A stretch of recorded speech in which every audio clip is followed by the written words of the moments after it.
आज का जो हमारा टॉपिक है वो है संयोजकता, जिसे इंग्लिश में कहते हैं बैलेंसी। क्या होती है बैलेंसी की परिभाषा? बैलेंसी की परिभाषा हमने बोर्ड पे लिख दी है, तो इसको चलो पढ़ लेते हैं। किसी तत्व के बाह्यतम कोश में, मतलब जो बाहरी कक्षा है उसमें उपस्थित इलेक्ट्रॉनों की संख्या या फिर अष्टक पूर्ण करने के लिए आवश्यक इलेक्ट्रॉनों की संख्या ही क्या कहलाती है? संयोजकता। जैसा कि एक मैंने बना दिया है परमाणु मैग्नीशियम का एटॉमिक स्ट्रक्चर बना दिया है, जिसमें हमने इलेक्ट्रॉन बना दिया। ये क्या होता है? ये होता है नाभिक, इसे न्यूक्लियस कहते हैं इंग्लिश में। ठीक, मतलब नाभिक। इस नाभिक में पाए जाते हैं प्रोटॉन और प्लस न्यूट्रॉन। प्रोटॉन पर होता है प्लस चार्ज, न्यूट्रॉन पर होता है न्यूट्रल, मतलब जीरो चार्ज। और जो इसके चारों ओर कक्षाएं हैं उनमें क्या करते हैं? इलेक्ट्रॉन चारों ओर चक्कर लगाते हैं, घूमते हैं। और बीच में नाभिक, तो नाभिक के चारों ओर कक्षाओं में इलेक्ट्रॉन क्या करते हैं? चक्कर लगाते हैं। ये पहली कक्षा और दूसरी, ये तीसरी। बाह्यतम कोश में, मतलब बाह्यतम कक्षा में जो भी इलेक्ट्रॉन होंगे वो क्या होंगे? इसकी संयोजकता। जैसे यहाँ देख लीजिए, ये 2 इलेक्ट्रॉन है, तो यही 2 इलेक्ट्रॉन मैग्नीशियम परमाणु के क्या हो गए? ये 2 इलेक्ट्रॉन जो है यही क्या होंगे? संयोजकता। संयोजकता संयोजकता होंगे परिभाषा के अनुसार। ठीक है, तो अगर इसे और विस्तार से समझें तो कुछ एग्जाम्पल ले लेते हैं। जैसे कि सोडियम ले लेते हैं, जिसका परमाणु क्रमांक है 11। और हमने पढ़ चुके हैं कि जितना परमाणु क्रमांक होता है उतने ही क्या होते हैं? इलेक्ट्रॉन उस परमाणु में, और उतने ही क्या होते हैं? प्रोटॉन। तो यहाँ इलेक्ट्रॉन कितने हैं? 11 ही। ठीक, और इलेक्ट्रॉनों का वितरण कैसे होगा? वो एक रूल पर निर्भर करता है, 2n²। जहाँ n ये क्या है?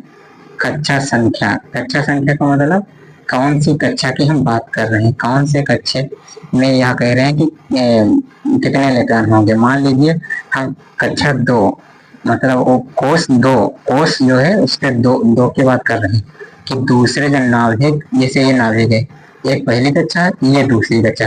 तो हम इस कक्षा की बात कर रहे हैं कि इस कक्षा में कितने इलेक्ट्रॉन आएंगे। तो इस नियम से देख लेते हैं 2, और जहाँ n है वहाँ क्या लिख देंगे? दूसरी कक्षा। ठीक, फिर एक कर देंगे, स्क्वायर इसका लगा देंगे, तो 2 का 2 ही रहेगा, और 2 का स्क्वायर है तो क्या क्या आ जाएगा? 4। और ये कितना दे देगा? 8। तो जो भी दूसरी कक्षा है उसमें कितने इलेक्ट्रॉन मैक्सिमम रह सकते हैं?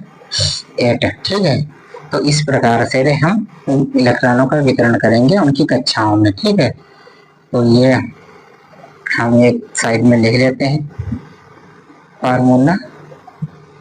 तो इसी को क्या कहते हैं? इलेक्ट्रॉनों को उनकी कक्षाओं में वितरण करना ही क्या कहते हैं? Electronic configuration. तो इसी शॉर्टकट में डाल लेते हैं और करते हैं। जैसे 2, 8। अब देखिए, पहली कक्षा में 2 इलेक्ट्रॉन, दूसरी कक्षा में 8। अब बच्चे कितने? 1। तो 1 लिख दिए। परिभाषा के अनुसार क्या कह रहा है कि बाह्यतम कोश में उपस्थित इलेक्ट्रॉनों की संख्या, ठीक, अब या फिर अष्टक पूर्ण करने के लिए आवश्यक इलेक्ट्रॉनों की संख्या ही क्या कहलाती है? संयोजकता। तो इस परिभाषा के अनुसार ये 2 चीजें आ गए, तो अष्टक पूर्ण करने के लिए और एक बाह्यतम कोश। तो जब भी बाह्यतम कोश क्या होगी? ये वाली। जब भी बाह्यतम कोश में 4 इलेक्ट्रॉन से कम है तो वो उसकी वही भी क्या होगी? संयोजकता। जैसे यहाँ 1 है, 1 क्या है? 4 इलेक्ट्रॉन से कम है। अगर इस कक्षा में 4 इलेक्ट्रॉन होते तो वही 4 इलेक्ट्रॉन होते। 4 मतलब हमारे कहने का मतलब है अगर 4 इलेक्ट्रॉन है तो भी उसकी वही संयोजकता होगी जो उसके बाह्यतम कोश में उपस्थित इलेक्ट्रॉन है। ठीक, अगर इससे कम है तो वो सेम रहेगी। अगर इससे अधिक है तो फिर अष्टक नियम के अनुसार हम इलेक्ट्रॉन बताएंगे कि कितनी आवश्यकता है, और वही आवश्यकता जो इलेक्ट्रॉनों की है वही क्या होगी? इसकी संयोजकता। ठीक, यहाँ चूंकि 4 से कम है, या 4 होती तो भी वही रहती। 4 से कम है 1, तो 1 ही क्या होगी? इसके बाह्यतम कोश में बस 1 इलेक्ट्रॉन है, तो यही क्या होगी? संयोजकता। ठीक, संयोजकता। दूसरा एग्जाम्पल अगर लें तो कैल्शियम ही ले लेते हैं। कैल्शियम क्या होता है? इसका परमाणु क्रमांक 20। तो 20 का मतलब क्या है? इसमें जो इलेक्ट्रॉन है वो कितने हैं? 20 हैं। 20 ही क्या होंगे? परमाणु, वो क्या कहते हैं, प्रोटॉन। ठीक, तो इसको भी उसी प्रकार से विपरीत कर लेते हैं। 2 8 10 हो गए। और तीसरी कक्षा में इसके अनुसार कितने आने चाहिए, जैसे 2n², तो 2 × 3 का स्क्वायर, तो 2 × 9, तो टोटल कितने आए, 18। तीसरी कक्षा में आने चाहिए इलेक्ट्रॉन 18।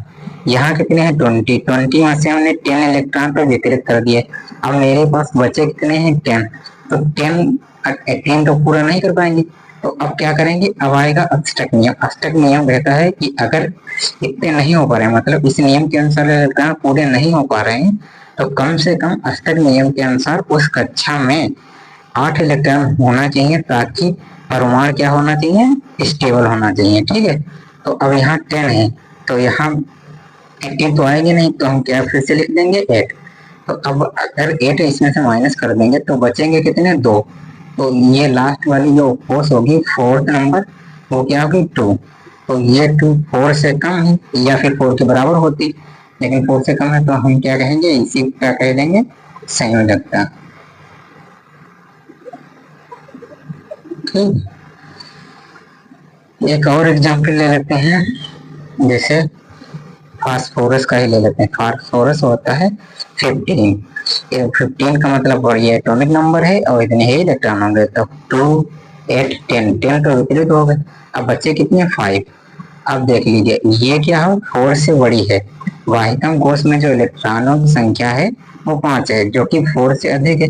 अगर 4 से अधिक है तो अष्टक नियम के अनुसार इलेक्ट्रॉन कितने होने चाहिए, 8।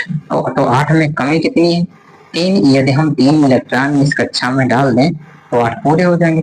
तो जितनी कमी है, मतलब जितनी आवश्यकता है, 3 इलेक्ट्रॉनों की आवश्यकता है, तो यही आवश्यकता क्या कहलाएगी, संयोजकता इस परमाणु की।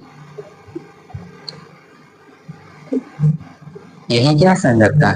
चलो इसी पर आधारित एक और क्वेश्चन देख लेते हैं, मतलब सॉरी, एक और एग्जाम्पल देख लेते हैं। नाइट्रोजन ले लेते हैं। नाइट्रोजन क्या है, 7। इसको वितरित करेंगे तो 2 आ गया, फिर क्या आ गया, ये तो सेम हो गया है। इसके बाद हमको उसमें 5 इलेक्ट्रॉन है, 3 की आवश्यकता है, तो वहीं से हो जाता है। कुछ अलग डिफरेंस ले लेते हैं, कौन सा ले लें, जैसे कार्बन ही ले लें। कार्बन क्या है, 6 है। हाँ, कार्बन सही रहेगा, कार्बन 6 है, तो इसकी पहली कक्षा में 2 और दूसरी कक्षा में 4।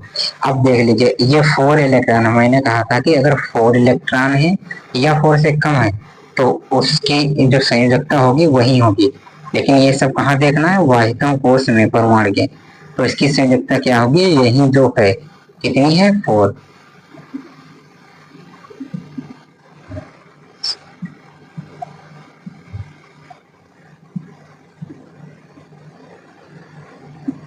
यह क्या है, 4। अच्छा, संयोजकता का यूज क्या होगा, संयोजकता यूज होता है बॉन्ड बनाने में। बॉन्ड मतलब जैसे इसकी कार्बन की संयोजकता 4 आ गई, लास्ट में 4 है, तो ये कितने लोगों को जोड़ लेगा, 4 लोगों को। क्यों, क्योंकि इसको आवश्यकता कितने इलेक्ट्रॉनों की, 4। अगर 4 कर लेगा तो 8 हो जाएंगे। ठीक है, तो हम क्या करेंगे, तो वहां क्या करते हैं, इस प्रकार से एक बॉन्ड ये, एक बॉन्ड ये, एक बॉन्ड ये, एक बॉन्ड है, तो ये 4 बॉन्ड हो गए हैं, जिनसे क्या होता है, 4 परमाणु जुड़ जाएंगे।